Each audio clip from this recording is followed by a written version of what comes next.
Príjemný dobrý večer, vítajte pri aktualitách televízie Naša. Vedenie mesta dnes hodnotilo uplynulý rok. Množstvo vecí sa podarilo, iné visia vo vzduchu. Samospráva sa teší najmä intenzívnej propagácii mesta, aj v súvislosti s titulom EHMK. Investičné projekty však dokončené nie sú. Mesto vytýčilo na tento rok 10 hlavných priorít.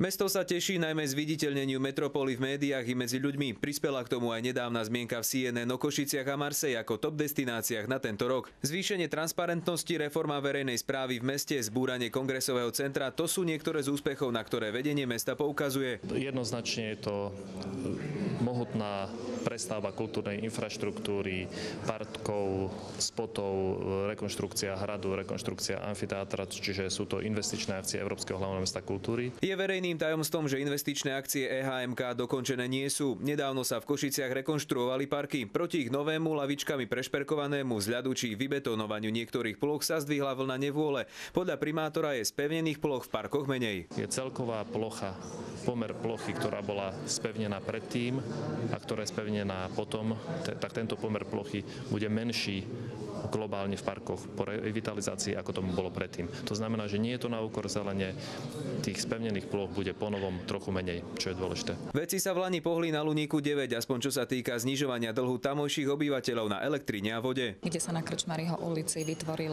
nové elektrické rozvody s individuálnymi elektromermi, ktoré v podstate zabránili ďalšiemu nárastu dlhu mesta voči východoslovenskej energetike. V súčasnosti aj na Hrebendovej bytovom dome Hrebendová v dvoch bránach je zavedené elektrické diaľkové spínanie. Veľmi dôležité je pre nás vybudovanie toho vzorového bývania, pretože to je silný prvok motivácie.